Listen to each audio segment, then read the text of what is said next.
여러분, 주가가 막 롤러코스터처럼 움직이면 대부분 무서워하잖아요. 근데요, 만약에 그 정신없는 변동성 자체를 수익의 기회로 만들 수 있다면 어떨까요? 오늘 바로 그 얘기를 해보려고 합니다.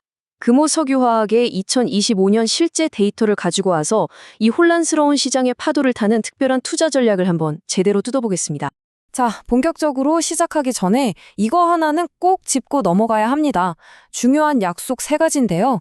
첫째, 오늘 보여드리는 모든 건 만약 이랬다면 어땠을까 하는 교육용 시뮬레이션이지 절대 이거 사세요 하는 투자 추천이 아니에요.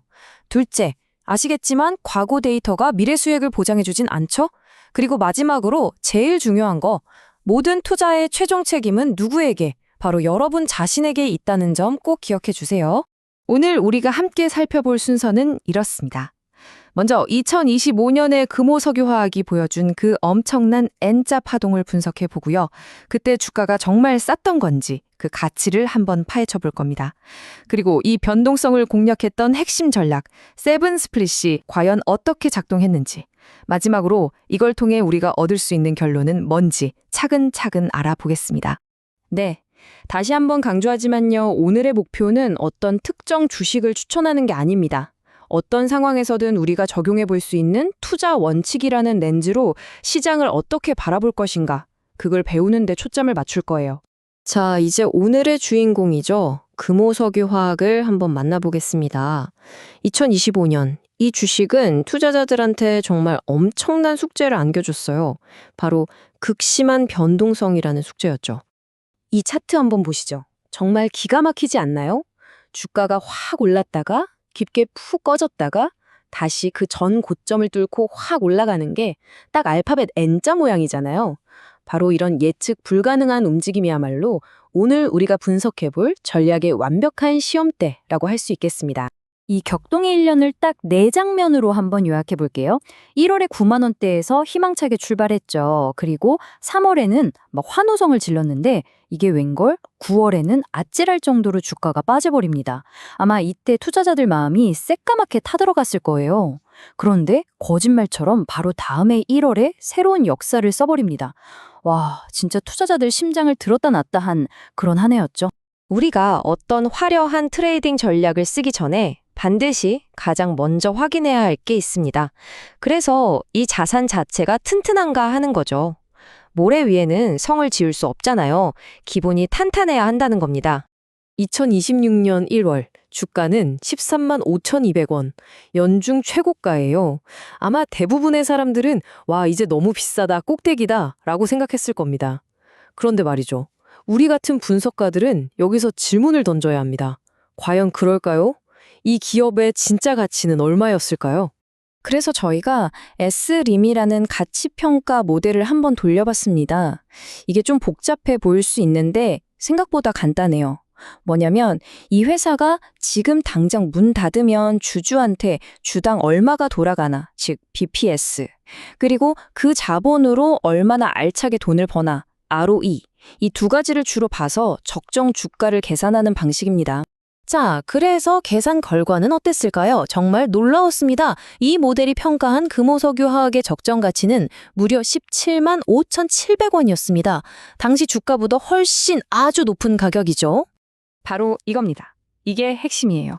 당시 주가가 그렇게 급등했음에도 불구하고 우리가 분석한 내재 가치에 비하면 여전히 23%나 싸게 거래되고 있었다는 결론이 나온 거죠. 이게 바로 우리가 이 변동성을 마음 편하게 공략할 수 있었던 근본적인 이유가 되는 겁니다.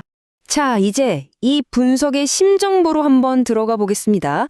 과연 세븐 스플릿이라는 시스템이 이 변동성 심했던 한 해를 어떻게 요리했는지 시뮬레이션을 통해서 직접 한번 확인해 보시죠. 이 세븐 스플릿 시스템은요, 비유하자면 마치 축구팀 같아요. 전체 자금의 40%는 듬직한 수비수처럼 장기적인 가치를 굳건히 지키고요. 나머지 60%는 여러 명의 날쌘 공격수로 쪼개는 겁니다.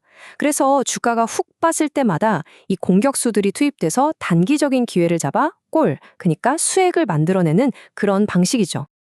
이 전략의 진짜 힘은요, 바로 이 공포 구간에서 나옵니다. 모두가 두려워서 주식을 막 내던질 때 이 시스템은 감정이 없잖아요. 미리 정해둔 원칙에 따라서 기계적으로 추가 매수를 실행하면서 위기를 기회로 바꿔버리는 거죠. 자, 그래서 결과가 어땠을까요? 일단 장기 보유 계좌는요, 45%가 넘는 아주 훌륭한 수익을 냈어요. 근데 진짜 놀라운 건 지금부터입니다. 모두가 공포에 벌벌 떨던 바로 그 8월, 9월 하락장 있잖아요. 그때 투입된 3번, 4번 단기 계좌가 각각 3.7%, 그리고 무려 11.8%의 추가 수익을 만들어낸 겁니다. 이게 무슨 뜻이겠어요? 남들 손실 보고 있을 때 이 시스템은 오히려 현금을 벌어들이고 있었다는 거죠. 그래서 결과적으로 어떻게 됐을까요? 이 차트 하나면 모든 설명이 끝납니다. 그냥 주식을 사서 쭉 들고만 있었을 때의 수익률보다 이 세븐 스플릿 시스템을 적용했을 때의 총 수익률이 훨씬 더 높았다는 걸 명확하게 보여주죠. 왜냐?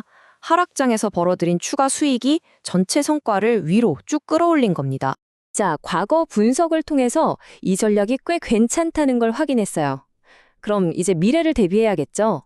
이 시스템은 감정적으로 흥분하거나 두려워하는 게 아니라 아주 명확한 계획을 통해서 다음 움직임을 준비합니다. 2026년을 바라보는 시점에서는요, 좋은 점과 걱정되는 점이 같이 있어요.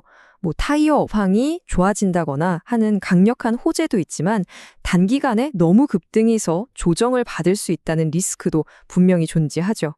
그러니까 이 양쪽을 모두 고려한 계획이 필요한 겁니다.